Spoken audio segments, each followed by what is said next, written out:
Welcome to Pagan Coffee Talk. Here are your hosts, Oswin and Lord Knight. So today's topic is communication between priests and priestesses. Why are we bringing this up? Why are we talking about this? Well, because sometimes it's a good communication, sometimes it's bad. And we're talking in very broad terms here. Okay. Generally speaking, the priestesses take care of the spiritual, while the priests take care of the religious. Then if we're equating spirituality with chaos and order with religion, that means women rule chaos. You know, it doesn't mean that they can't be organized or anything like that. It's just their typical state is what they're better at. I don't know how to explain that. Okay. Think I understand what you're talking about. Right. That connection that women can have with chaos is a whole lot more natural than with guys. Oh, yeah, definitely for sure, because it's the nature of the woman. Right. You know, I mean, just like, you know, guys are just naturally bigger and stronger than the females of the species. Women seem to have this connection to the spiritual. Well, and they seem to have that innate ability to make order out of chaos. Exactly. Now, what's so bad about this is when you're dealing with these priestesses who are very wrapped up into their spirituality, into the spiritual part of it. Right. Things start to happen. They tend to lose track of time. I mean, to the point to where, yes, I could see a priestess turn around going, what year was it? I'm sorry, I'm not sure. Well, I can understand that, because if you've known anybody who likes to meditate a lot, and we've had a few people come through who can't get their heads out of meditative states, you see what we're talking about here. Yeah, it's kind of like a walking zombie to some effect. I mean, and what we're talking about is not grounding off that excess energy. Right. All right. Again, which is another problem we have in the community of people getting this, channeling energies from other sources and wanting to hold on to it. We can't do that. This will hurt you faster than anything else. Right. If you're going to hold on to anything, hold on to your own energy. Don't hold on to what, like you said, don't hold on to what's not yours. Right. Doesn't make no sense because it's not, your body's not conditioned to certain energies. Right. If you're going to use it, then get rid of it. Then get rid of it or let it just pass right through you. We're just conduits for this energy. We just let it pass through. There's no use in trying to hang on to it whatsoever. But, you know, you get those points where these people get more chaos, and the more chaos they get, their grasp on reality becomes smaller. And what I mean by that is their ability to observe certain things.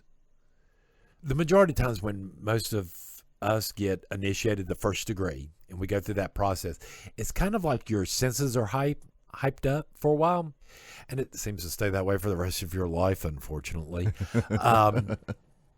But you start to notice certain behaviors. Kind of like you can pull yourself away from the actual day-to-day things and look at it like you're watching TV and analyze it the same way. All right. That makes sense. But you're using chaos energy to do this. And in doing so, it will make you lose grasp of the order of this world. Make sense? Yeah, I follow that. Yeah. And again, this is something, you know, each priest and priestess over a temple, a high priest and priestess, need to work out with one another on how in the world to communicate with one another, each other like this. I can see where it's very, as a priest, talking to a priestess that's in this state, can be very frustrating. Why is it important that a priest and a priestess need to be able to communicate like that? Well, you see, you got to remember what the job of a priestess is. Because they're in these states, because they're more connected to energies, or commonly connect to energies and beings that aren't part of this world. Hence the reason we allow them to do judgments over things. They literally do when there's a problem in temple, when there's a problem in the community, we look to the priestesses to act like judges. Okay. Does that make sense? Yeah. That's, to me, that is part of their responsibility. Just like, my job as a priest is to try to educate and, as best I can, and get people to see things in a different way and try to better themselves. All right. So how does that coincide to why it's important for them to be able to communicate? You've talked to these people that over-meditate, right? Right. And how chaotic are their thoughts? Very.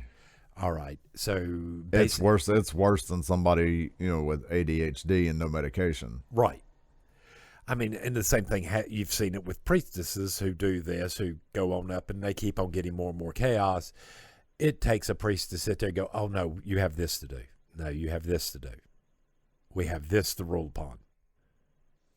Okay, so it's important to help keep each other on track. Mm-hmm. Okay. You see where I'm coming at? So then it would also be part of the training to learn how to communicate. Right. And deal with those difficult situations where somebody's just off in la la land and you're having to try to bring them back. Right. And vice versa. Priestesses need to know how to learn how to listen and pay attention to what in the world's going on too, to a certain extent. They also need to learn how to bring a priest into a more spiritual state, because the priests do deal with so much mundane. Right. You've still got that unbalance where you've got one too much in this world and one too much not in this world. And so they need to communicate to balance each other out. Exactly. Okay. And that communication needs to be open. And I'm sorry, you can't have communication with people when you have problems like, I'm trying to explain this, but like we believe that initiation allows you to call yourself a witch. Right. It takes a witch to make a witch. Now, with that said, I can sit here and also say, Wiccans, y'all can believe whatever in the world y'all want. But y'all just have to remember, this is the way we believe. So when you come at us, this is the way we believe, this is the way we're going to answer. The idea there is in this communication is, I don't need that priestess or that priest or whoever I'm talking to go off the handle because they're too more wrapped up into, no, I said, that. No, you just have to understand, this is the way I believe. Right. I don't see where in the world this stops you from believing what in the world you believe. Right. Does that make sense? No, that makes perfect sense, because, I mean, we were just talking about that not too long ago as well, where you've got somebody who believes differently than you do, and you're having a conversation, and you're discussing differences. Right. And you're purposely sitting there going, here's what I believe, and they're getting mad because you believe what in the world you believe. And right. You don't believe like they do. Right. But if I can accept that not you, but if someone else believes the way they do about I'm a witch because I say so. Well, I mean, we can even go stupider than that. If you want to go around and believe that the sky is purple. Right. I'm not going to stop you. I'm not going to argue with you. Right. That's you. That's you. That's fine if that's what you want to believe. I'm not going to stop you. But just because you believe that the sky is purple doesn't mean that it stops me from believing the way I believe. Right. And you should be able to accept, I believe the sky is brown. Well, just like with Christianity, we accept the fact Christians believe this. They believe that we are evil, and I have no problem with this. They can all they want. It doesn't affect me because I know it's not the real me, and they can say whatever in the world they want. Doesn't mean I'm going to say anything bad about them because they're trying to be good Christians. So this is the type of communication that we need to be having between priests and priestesses out here in the community to start to understand, okay, I understand what you believe and I'll allow you to do it, but I'm not going to get upset because it contradicts mine. Right. I don't understand why in the world people get mad because somebody has something. I don't either. Maybe somebody else smarter than me can answer this, but I mean, seriously. Yeah, I mean, I've never understood it either. It's our differences that kind of make the world go around. So why do we have to be so argumentative about it? And I see more of this in the Wiccan community compared to the pagan community at large.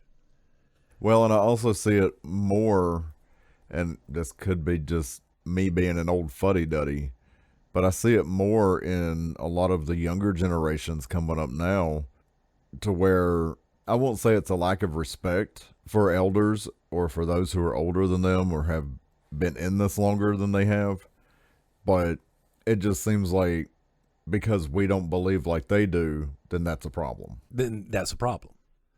You have to believe this way to be, and I keep on trying to tell people, I'm not Wiccan. I'm not. And I'm open-minded to a point, but don't try to force your beliefs on me.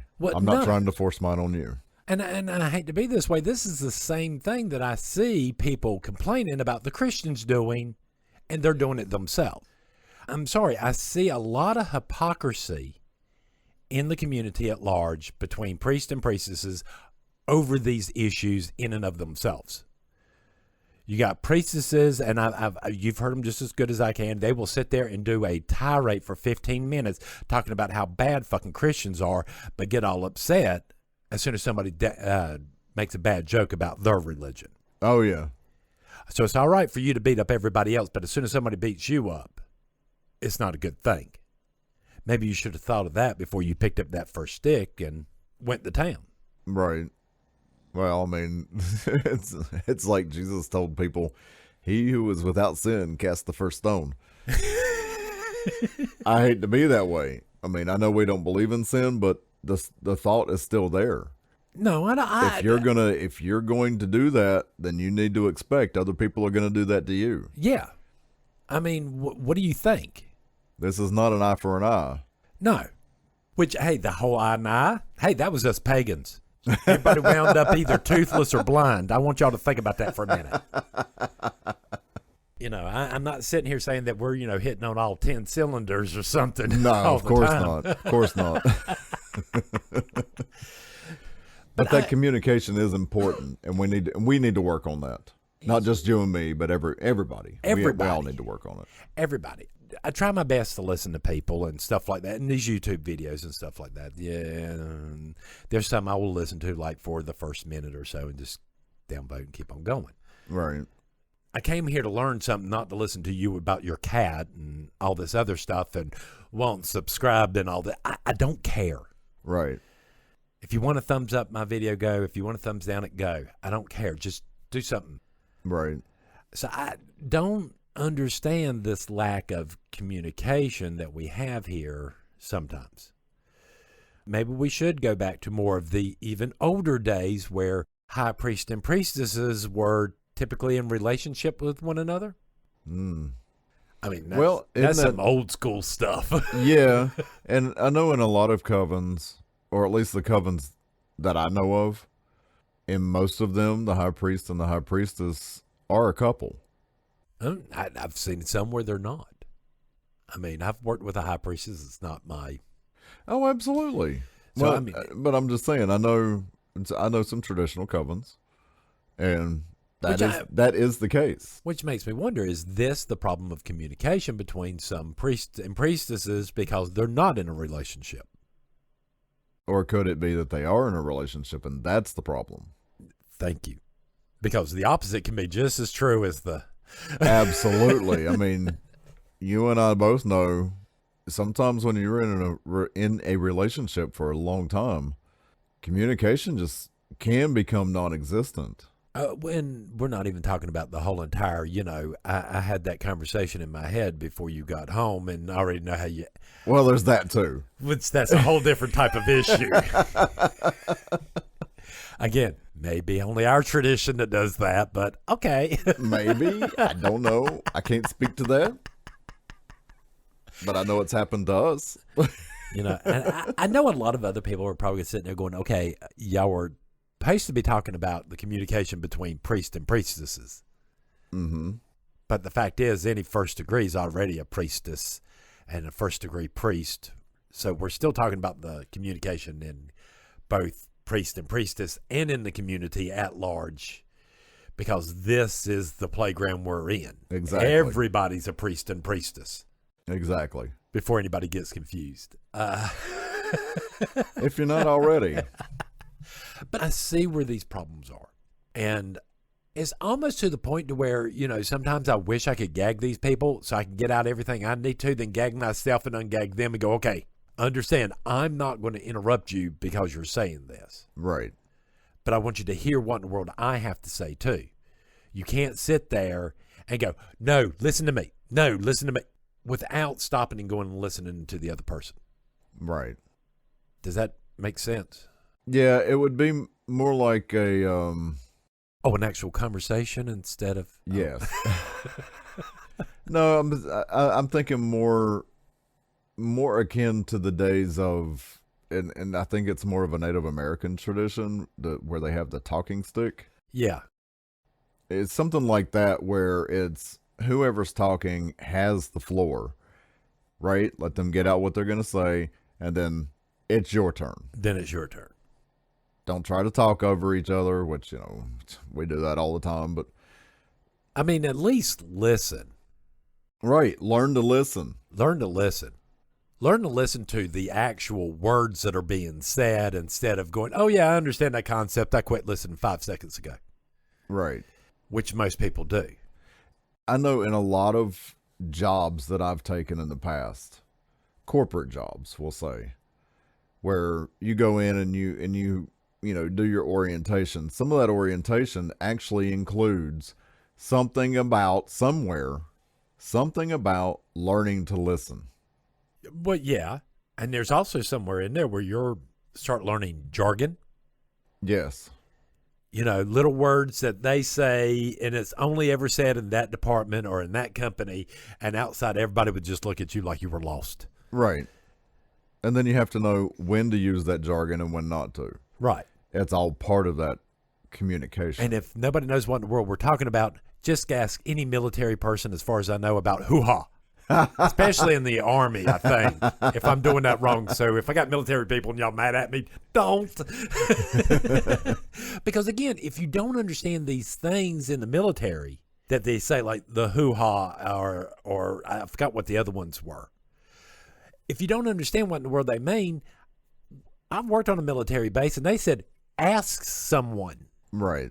Because you're going to hear it, so ask someone what in the world it is. So I literally had to go into my boss's office and go, hey, what does this mean? Right.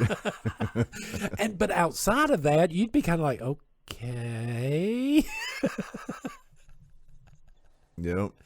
So, I mean, communication takes time. It also takes asking questions. Yes. If you don't know what a word means, ask. I'm sorry, I don't understand what you mean by that. That word you're using, I don't have a clue. And don't feel bad about it. There's no shame in that.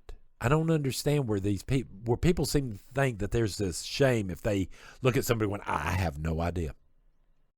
Well, no, and honestly, just at work the other day, that happened to me. Somebody asked me what something was, and I'm like, I have no idea what this is. Let's find out.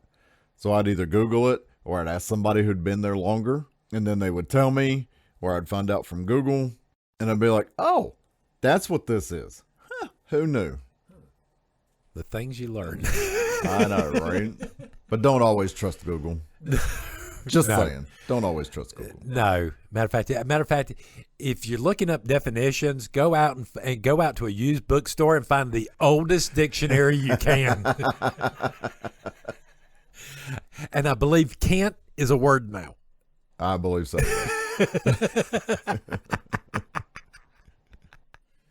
Well, that's all I got to say. I'm out of coffee. All right. Thanks for listening. Join us next week for another episode. Pagan Coffee Talk is brought to you by Life Temple and Seminary.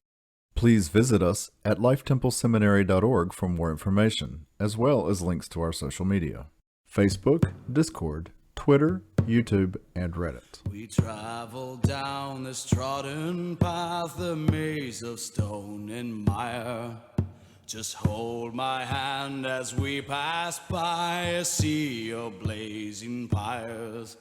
And so it is the end of our days, so walk with me till morning breaks. And so it is the end of our days, so walk with me till morning